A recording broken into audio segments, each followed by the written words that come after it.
P, Pepe. Ladies and gentlemen, it's mixed breakdown time. What we are listening to right now is Gwannty's Maria. Amazing record. This is actually one of my favorite records I've mixed this year. And as usual, I am going to walk you through my process so we can see what we've done to achieve the quality that you're hearing on this record. But before we do that, let's compare the reference mix to the finished mix so we can see how much improvement we might have done or not to the song. So this is the rough mix / reference.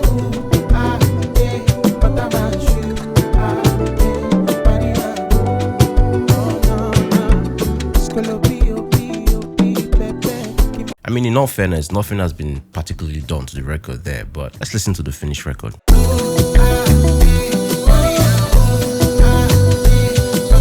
Very smooth.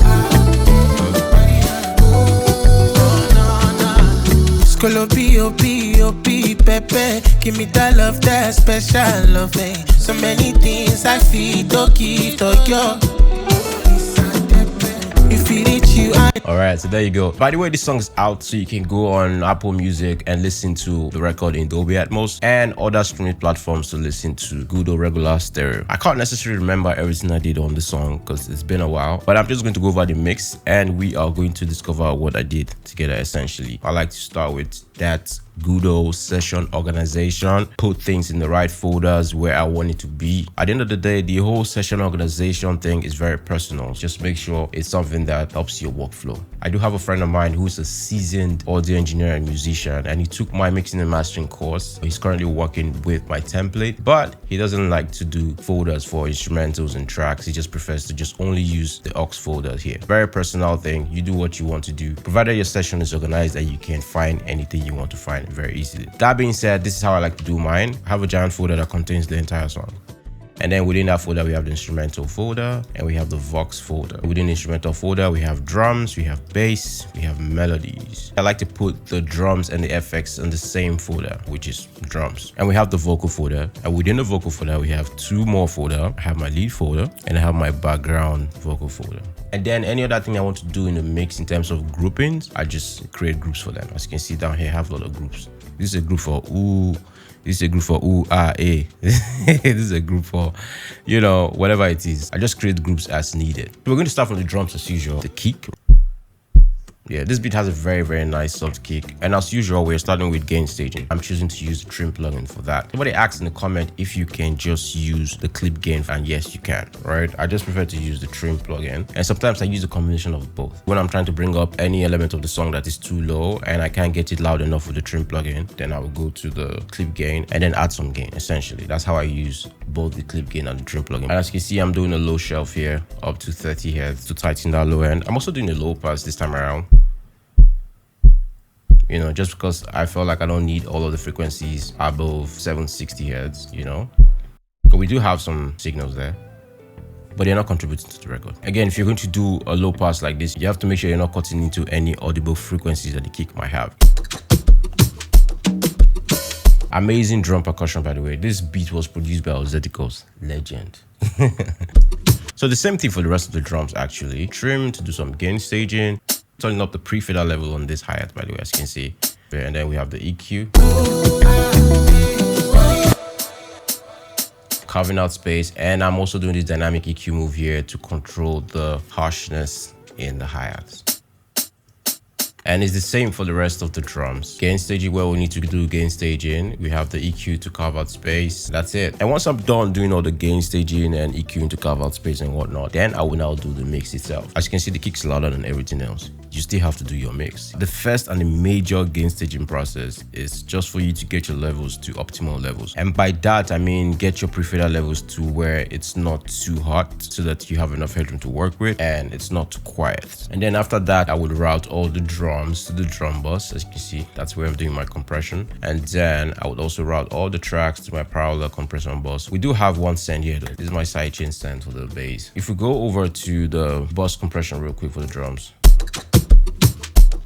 right, you can see that I am just sitting around 1 dB of gain reduction. This is typically more than enough to glue the drum tracks together and give it some much needed punch. I'm also using this bus compression to glue tracks as well as amplify the signal to the desired level that I want. We have the parallel drum bus. When I mute that, you hear that we lose some energy. You know, this is a very, very simple and useful technique to add energy to your drums. And I mostly just do it for drums because drums are like the most important parts of records these days. People want to hear the drums, they want to feel the drums. That's where you need to focus the energy. So that's why I only do parallel compression on drums. So we have the bass. This is a very nice sounding bass. Hey, hey, hey. Beautiful. As usual, gain staging. Then we have the catch of EQ, low shelf here, low pass here as well. And then some resonant frequencies that were kind of annoying to me. You can hear that hollow sound. Yeah, that was annoying. So I have to take that off. And then have the neutron compressor for sidechain compression.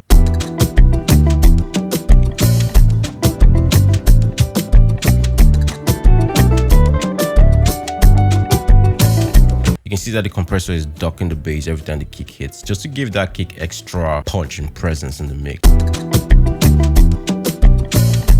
I like to set the attack really fast and the release kind of fast as well. I'm going to leave a link to a video here on sidechain compression if you're interested in that. And then after that, I typically just route the bass to my bass bus where I'm doing my compression. Let's look at that real quick.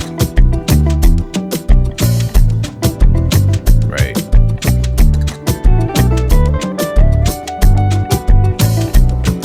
You can see that I'm also targeting around that same -1 dB of gain reduction. And I'm doing a bit of saturation here to saturate some of the higher bass frequencies to give it more presence in the mix, essentially.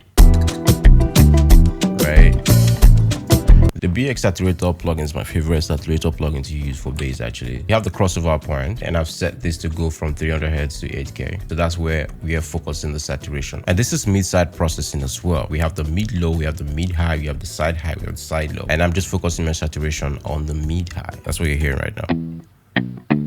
What I like to do is just crank the XL to the max and then set my drive to taste as well as the gain. There's no science behind this one. I just use my ears and hear how it sounds in relation to the rest of the music. And if I'm getting the amount of crotch that I want from the bass without losing the original character of the bass, then I am good. Let's bypass it so we can hear the difference. So without it.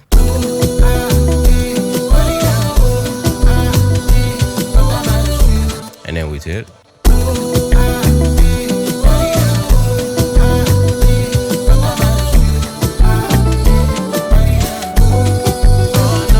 You can hear how nicely the bass is cutting across in the mix, which is so cool. So let's move on to the melodies real quick.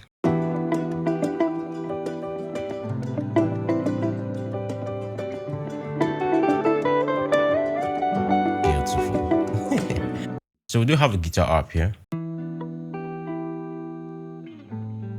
As usual, we're starting with the trim plugin for gain staging, EQ to carve out space and target a lot of the annoying resonant frequencies, you know, right, that I find annoying. You might mix and not think those things are annoying and maybe find another way around to make the guitar sound nice in your mix. But this is how I like to do it. And then we also have another EQ here because I needed to do some more static EQ moves to duck the frequencies around 513 Hz as well as do a high shelf from 2.7K and up to brighten up the sound a little bit.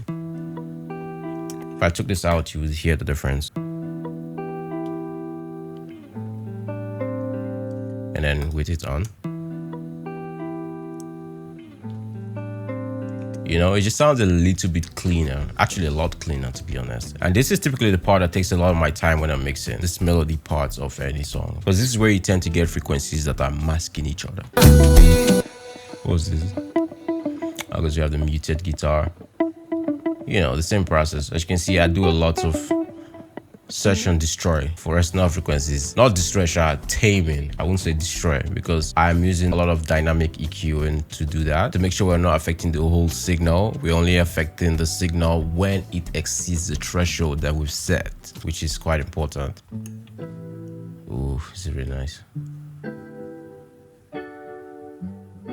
Oh, this is so beautiful. So we do have an EQ here as well to carve out space and target resonant frequencies, right? But as you can hear, there's a doubler. And I pull down the gain for the center channel and then increase the gain for the side channels so that we can have this just filling up the sides. soft. Beautiful. What's this? Yeah, so I'm doing the same thing here actually. I like to use doubler to push certain instruments to the background and the sides, right? It's a very nice way to create space in the mix and also just keep that center not too crowded for your vocals.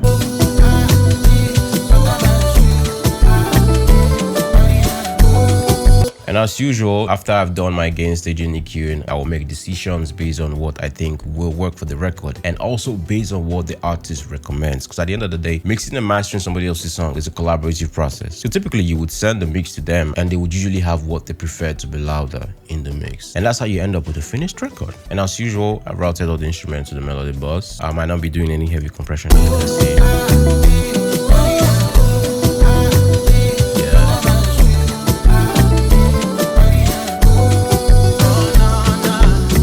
So you see the needle is not moving. I'm just running the instruments through the compressor to get the compressor's sound, as well as use it as an amplification tool to amplify the melodies. Like I've mentioned many times, I like to do majority of the vocal processing in the vocal bus, as you can see here. But I do have some plugins and some effects going on the main channel itself. For example, we have the trim plugin to turn down the level so we can have headroom to work with. And then we have pitch correction with waves tune real time. I always prefer to put this directly on the track itself. And then we do have an EQ here, as you can see, doing a cut around 223 Hertz to control that low frequency some more. Pepe, give me that love, that special loving. You know, if I take that off. I mean, some people might like that sound, to be honest, but I think this simple move just helps the vocals sit a little bit better into the mix. Pepe,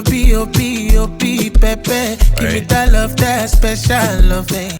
And I'm doing it for both lead tracks, as you can see here. So let's move on to the vocal bus where the rest of the processing is happening. We do have the Clarity VX Pro at the very tip top, control a bit of noise and mostly to tame some very sharp frequencies around 8K and up. Kind of makes the plugin work like a de-esser. You can hear that. So those are what I'm trying to tame before I even proceed down the rest of the chain. And then we have the Catch-Off EQ. This is where I'm taming all the resonant frequencies that I hear in the vocals that I consider very annoying, right? These are all dynamic EQ moves again to make sure we are only targeting what we need to target. And then we have the Nectar DS. Give me that love, that special loving. At this stage, I'm usually not doing a lot of de-essing, maybe around 2-3 dB of gain reduction. I like to set this to capture sibilance from 3 kHz and up. You know, that's how I like to do it. And then we have the SSLE channel strip. This is where I start to shape the tone of the vocals, right? Pepe, give me that love, that special loving. So many things. So let's do a quick before and after. So without the SSL. Pepe. With the SSL. Pepe. Quite nice, right? Right, so the setup is really not different from a lot of songs that I work on. If you've watched any of my mix breakdown, we have up to maybe 2 dB of boost around 16 kHz to add some shine to the vocals, and then we have minus 2 dB attenuation around 3K to control some harshness. The Q is a very wide Q, as you can see, and then on the low mid frequency we're doing, I guess you can call this say minus, I don't know, 12 dB attenuation around 750-ish to control that low mid. This particular EQ setting always works well with helping you to keep your vocals blended in the mix. It's just amazing. Shelf EQ attenuating up to minus 14 dB around 200 Hz. And I always prefer to use the brown mode for vocals, by the way. The brown mode sounds thicker, but it depends on the kind of song you're working on. You might prefer the black mode. If you have this UAD SSL, you can use the Waves EV2. It's practically the same thing. And then the next plugin on the vocal chain is the 1176 compressor. I like to compress in series, so I typically have the first compressor taming picks.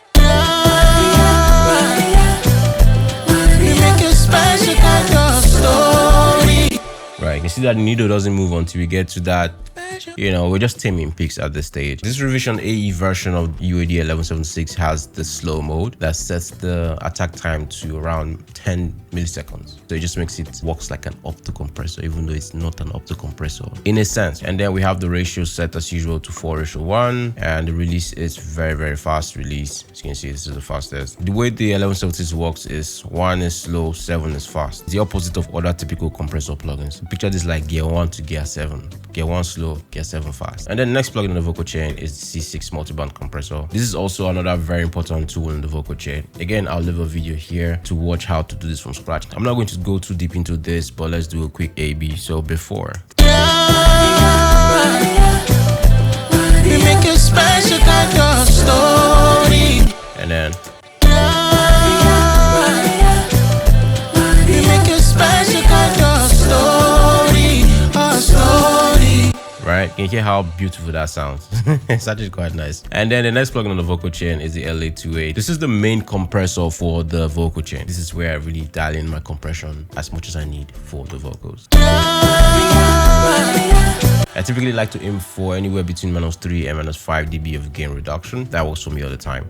There's an opto compressor, which means around 10 milliseconds of fixed attack time, and then the release time is program dependent. Dialing your threshold by turning up the peak reduction, essentially. Quite easy and simple to use. And then the last plugin on the vocal chain before we go into the time-based effect is the SPL DSR. This is my favorite DSR. This is where I like to control how hot or warm I want the vocals to be, as well as just control any sibilance that would have built up due to all the processing we've done. Like I've mentioned before, if I wanted this vocal to sound brighter, I just reduce the S reduction, and if I want it to be warmer, you just increase the S reduction. We make a special kind of story. It's really quite nice. So that takes us to the time-based effects. We do have a couple of sends here. A room reverb send going to the room reverb aux track, and I'm using the pure plate for that. Very simple. Room reverbs are typically just very little reverb to just serve as a bit of cushioning on the vocals. And then we have the main reverb send going to my hate reverb. This is my favorite reverb for vocals. I think this sounds very good for vocals. And if we look at the aux track, we do have the TubeTech Sennheiser compressor here, and I'm saturating the lead vocals to the reverb aux track. So that way we have the vocals controlling the amount of reverb that we get in the mix. And what that means is just simply when the vocals is playing, the reverb will duck down a little bit, and when the vocal stops, you get the reverb released back into the mix. And then we have the stereo delay, and this is going to our stereo delay aux track, which has the comeback kit, my favorite delay plugin of all time in the meantime. And then we do have our Detro send going to our Detro aux track for that delay throw effects. We are doing some of that in the mix. Let's look at that real quick. So many things I feel to give to you.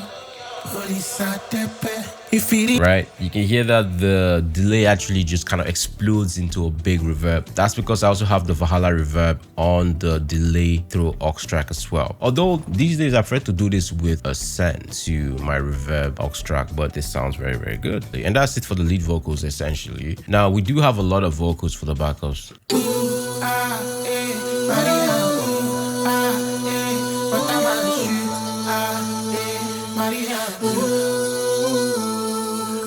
That sounds very good, man.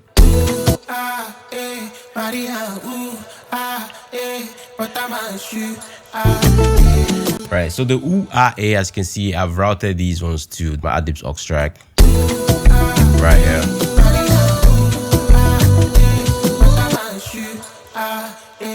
And the plugins are the same. Setup is just a little bit different. Although we do have the NS1 here at the very top. Maybe I forgot. But as you can see, we still have a EQ to target resonant frequencies, Nectar DSR, and the EQ is probably what's going to make it a bit different. Yeah, so I'm doing more cuts on the low end here, as well as more cuts on the low mid here as well. Let's check out the C6. Yeah, not much. So that's how I differentiate my background vocals from my lead vocals essentially. Another thing that separates the background vocal and the lead vocal for me or in my mix is typically the time-based effect. As you can see, we do have a very big reverb bus going to my very big reverb aux track, which has the Valhalla vintage verb. So we have a much more bigger sounding reverb for the background vocals, essentially. And that automatically will push the background vocals to the background. I don't know if that makes sense. But I'm using the same comeback kit stereo delay for the Adlib aux track. And we do have the delay throw bus as well, because we're doing some delay throws for some of the Adlibs. Let's check them out. Ooh.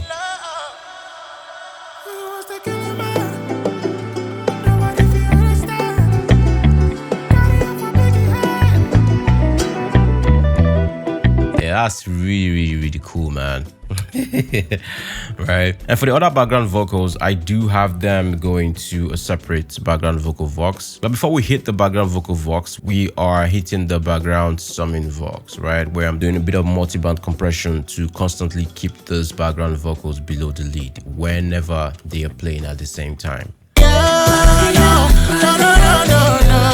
You make a special kind of story. You hear that? A story. Right, you can hear that story. When they are both playing, the background vocals constantly sit below the lead vocals, even if they are playing at the same time. You know, very sweet and useful technique. My approach to the background vocal bus is kind of similar to that of the ad-lib, in the sense that I would do a different EQ as well to set it apart from the lead. So as you can see, I'm actually using the black mode for the background vocals on the song, because the black mode sounds lighter than the brown mode. And I feel like that works for this record because you have a lot of vocals, and that way you can have the vocals just kind of sit in the background a little bit more. So as you can see, what I mainly do is just put my settings differently to craft a sound that is unique to different sections of the song. For example, lead vocals have to sound like lead vocals, background vocals have to sound like background vocals, ad-libs have to sound like ad-libs. But at the end of the day, most important thing is they have to sound very good. What else are we doing here for this song that we need to talk about? I can see that we're doing some auto pan stuff here. Let's check this out. Right? So cool. So I'm using this auto pan to do this whole auto pan stuff. It's actually very simple and easy to use. I link it to tempo and set the bars to determine how fast I want the auto pan to sound. And then I'm doing a radio effect here, as you can hear, obviously. Right, quite nice. What else do we have here? We have this track. Let's see, what's this track? Boy Gwannty. Oh yeah, so this is Gwannty's tag EQ to create that radio effect again, and then I just throw in some reverb and some stereo delay. Boy Gwannty. That's all I did for this song as far as the mixing is concerned. Now let's look at the mastering chain real quick. Boy Gwannty.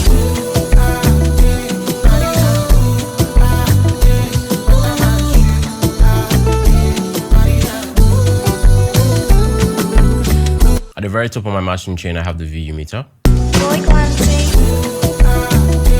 Just making sure I'm not going towards the red and I have enough headroom for the rest of my mastering process. And then the next plugin on the mastering chain is the Ozone plugin, dynamic EQ, to tame some resonant frequencies, kind of like the last cleaning process before I hit the rest of the mastering chain. And then we have the stereo imager. This is my favorite stereo imager because you have this option of setting crossover points and then setting your stereo width differently for each of these crossover points. I'm doing a lot more spread from 8K and up, less spread from 1.8K to 8K, no spread on the low mids. This is what I like to call my low mids. I've just set this to go from 100 to 1.8K. And then for the low frequencies, 100 and below, I have narrowed the character of the stereo effect, making it sound like mono. But down the mastering chain, I do have a bit of mono maker effects active as well. I'm going to show that to you as progress. And next we have the SPL PQ. This is where I should be tone of the record essentially. And I'm doing a to dB boost around 61 hertz here. For the low mid frequencies, I'm doing a 1 dB cut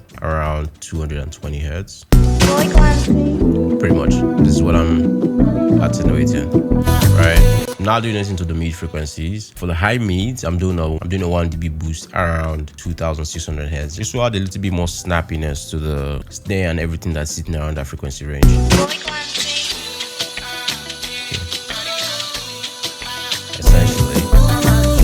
The other place I'm doing a wider Q is on the high frequencies, as you can see. And I'm doing up to 5 dB boost around 18 kilohertz.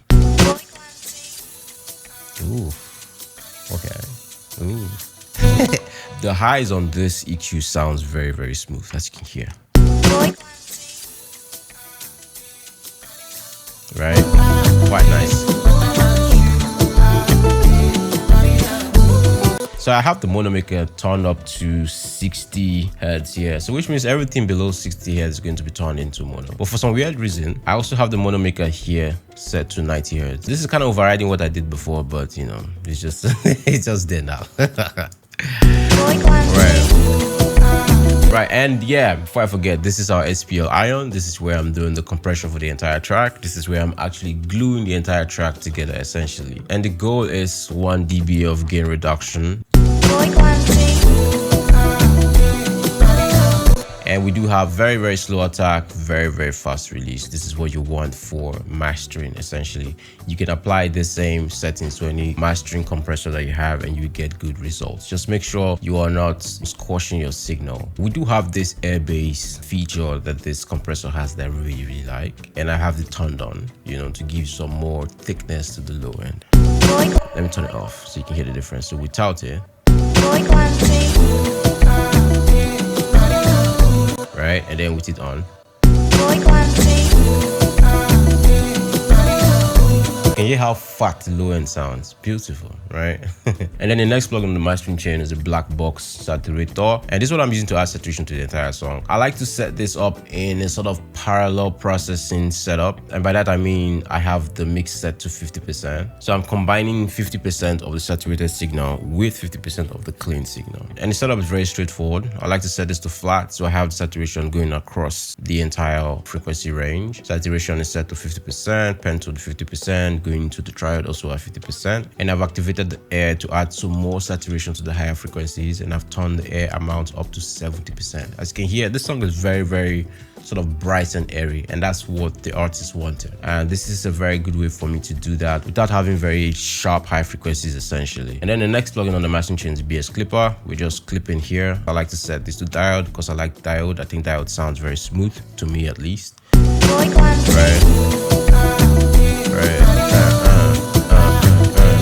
So we're doing up to say minus 1.6 dB of gain reduction with this, you know, just clipping the peaks lightly so that the newfangled elevate limiter will not have to work so hard. We make a special kind of story, a story. So as you can see, we're getting up to minus 4.6 dB of gain reduction, which sounds nice. I've set the limiter gain to 5 dB here. We have the transient emphasis to turn up to 70% so we can get some more snappiness. And the ceiling is set to minus 0.5 dB. The speed is set to 3 milliseconds, which is slow enough to allow the transient to call through.